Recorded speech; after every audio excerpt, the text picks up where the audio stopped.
Kemudian sebagaimana Huzur bersabda, para perempuan memiliki hak yang sama untuk mendapatkan ilmu.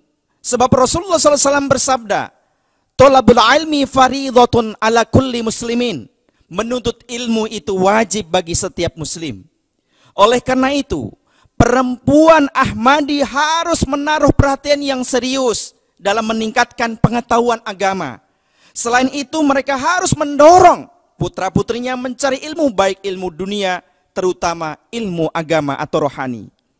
Diriwayatkan dalam sebuah hadis bahwa suatu ketika ada seorang wanita mengunjungi Hazrat Aisyah radhiyallahu anha bermaksud untuk meminta sesuatu makanan. Ia bersama kedua putrinya, Hazrat Aisyah radhiyallahu anha, kemudian memberikan beberapa kurma yang beliau miliki. Dan beliau pun kemudian memberikan kepada wanita tersebut, dan wanita tersebut telah membaginya kedua anak yang beliau bawa. Kemudian hal itu terdengar oleh Rasulullah SAW dan beliau bersabda, barang siapa yang memiliki dua anak perempuan kemudian memberikan terbiat kepada mereka dengan baik, maka Allah Subhanahu wa taala akan menyediakan surga untuknya. Pendidikan bagi kaum perempuan tidak selalu bertujuan atau berorientasi untuk mencari pekerjaan. Tetapi lebih penting adalah untuk bekal, memberikan tarbiyat atau pendidikan bagi buah hatinya. Akan tetapi, jika salah dalam memberikan tarbiyat atau pendidikan, maka tentu bahwa hasil daripada yang diinginkan orang tua pun sudah bisa tergambarkan. Huzur lagi mengutip dalam sebuah hadis. Rasulullah SAW bersabda, "Al-jannatu tahta aqdamil ummahat." Surga itu berada di telapak kaki ibu. Maksudnya adalah memberikan tarbiyat, memberikan pendidikan kepada anak bukan saja sebagai sarana untuk meraih surga bagi seorang ibu, akan tetapi juga menjadi sarana bagi anak-anaknya untuk meraih surga. Betapa besar kehormatan dan betapa tingginya derajat yang diberikan kepada kaum perempuan, bukan kepada kaum pria saja.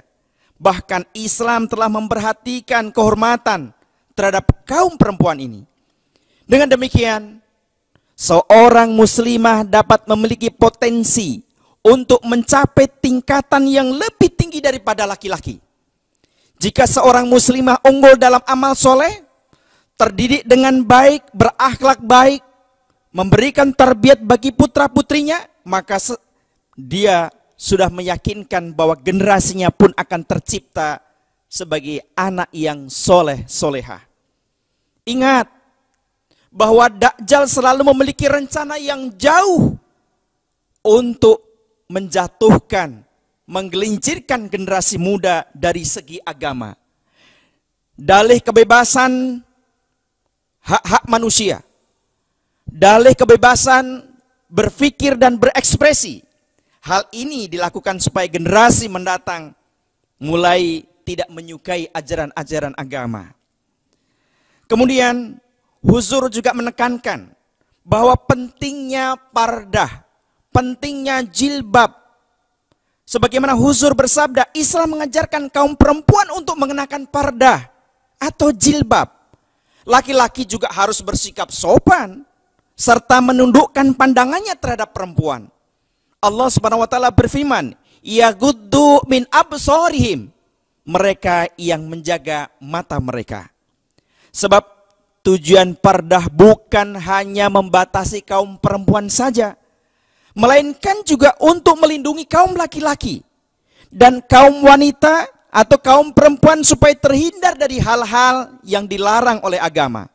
Rasulullah SAW bersabda, "Ala la yakhluwanna rajulun bi'imra'atin illa kana salisahuma asyaiton." Ingatlah bahwa tidaklah seorang laki-laki itu berkhalwat atau bersama dengan seorang wanita kecuali yang ketiga adalah setan. Saat ini pardah atau jilbab masih menjadi bahan perbincangan, namun mereka tidak menyadari bahwa pardah atau jilbab di dalam Islam bukanlah penjara bagi kaum perempuan.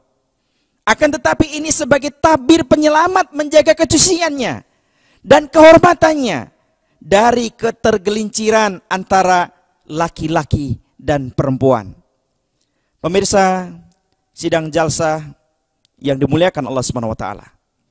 Hazrat Masih Maud salam bersabda, pardah atau jilbab di dalam Islam sama sekali bukan berarti bahwa perempuan terkungkung seolah-olah mereka dikurung di penjara. Maksud dari Al-Quran adalah bahwa perempuan harus menutup diri dan menahan diri dari menatap laki-laki di luar batas yang diizinkan. Perempuan tidak dilarang meninggalkan rumah untuk memenuhi kebutuhan sosial mereka. Mereka dipersilahkan untuk keluar bersosialisasi. Akan tetapi di batas-batas ajaran agama.